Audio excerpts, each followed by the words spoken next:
Hi everyone, welcome back to my channel. Today video వచ్చేసి సొరకాయ బజ్జీ తయారు చేసి చూపిద్దాం అనుకుంటున్నాను అండి. ముందుగా అయితే సొరకాయని ఈ విధంగా ఒక పీస్ అయితే తీసుకున్నాను. నీట్గా దానిపైన చెక్కు మొత్తం తీసివేసి వాష్ చేసుకొని ఈ విధంగా తీసుకున్నాను. చిన్న ముక్క. దీని ద్వారా ఎన్ని సొరకాయ బజ్జీలు అవుతాయో చాలా అవుతాయండి. మనం వీటిని స్లైసెస్గా కట్ చేసుకోవాలి. మరి సన్నగా కాదు, తిక్కుగా కాదు, మీడియంగా అయితే కట్ చేసుకోవాలి. స్లైసర్ ఉంటే మీరు దాని ద్వారా తీసుకోవచ్చు. నేనైతే చాకుతో ఈ విధంగా కట్ చేసి పెట్టుకున్నాను. చూడండి, పిల్లలు ఈజీగా ఇష్టంగా తినేస్తారండి. స్నాక్ వెరీ ఈజీ ఐటెం అండి ఇది. సొరకాయతో హెల్దీ స్నాక్ కూడా. ముందుగా అయితే 4 స్పూన్స్ దాకా శనగపిండి తీసుకున్నాను బౌల్లో. 2 స్పూన్స్ కార్న్ఫ్లోర్ తీసుకున్నానండి. కార్న్ఫ్లోర్ బదులు బియ్యపిండి కూడా వాడుకోవచ్చు. ఈ విధంగా కార్న్ఫ్లోర్ వేయడం వలన బజ్జీ అనేది క్రిస్పీగా ఉంటుంది. కొంచెం అయితే కారం, కొంచెం గరం మసాలా వేసుకోవాలండి. గరం మసాలా టేస్ట్ కోసమేనండి. కరివేపాకు కొంచెం ఈ విధంగా సన్నగా కట్ చేసి వేసుకోవాలి. తర్వాత కొత్తిమీర కూడా కట్ చేసి వేసుకోవాలండి. కొంచెం సాల్ట్, టేస్ట్కి సరిపడా అండి సాల్ట్. కొంచెం అల్లం, చిన్న అల్లం ముక్కను దంచి ఈ విధంగా అయితే వేసుకోవాలి. మొత్తం ఒకసారి అయితే మిక్స్ చేసుకోవాలండి.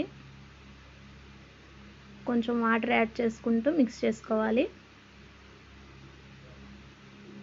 బేకింగ్ సోడా కూడా వేసుకోవచ్చండి, ఇది ఆప్షనల్. బేకింగ్ సోడా వేయటం వల్ల అంటే బజ్జీ ఇంకొంచెం పొంగుతుంది.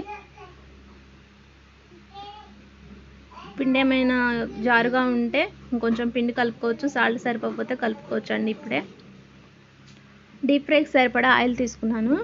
ఆయిల్ హీట్ అయిన తర్వాత ఈ ముక్కలన్నిటిని డీప్ ఫ్రై చేసుకోవాలండి.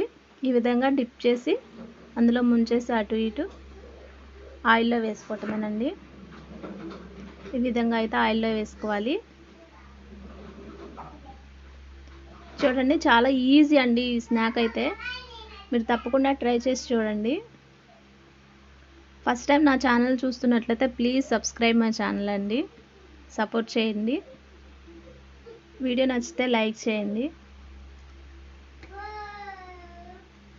ఈ విధంగా అటు కాసేపు ఇటు కాసేపు అయితే గరిటెతో తిప్పుతూ ఉంటే అవి మగ్గిపోతాయండి.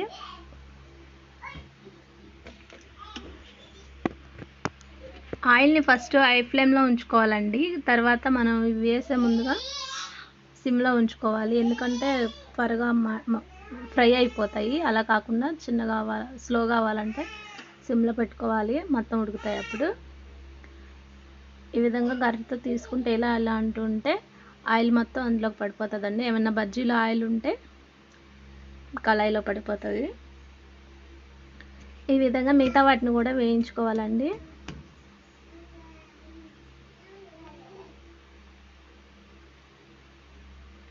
సొరకాయ అంటే ఇష్టపడిన వాళ్ళు కూడా తినేస్తారండి. ఈ బజ్జీలు, సొరకాయ బజ్జీలు చాలా బాగుంటాయి టేస్టీగా.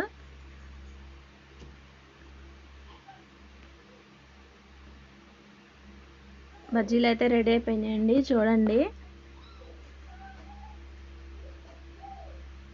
సొరకాయ బజ్జీలు అండి.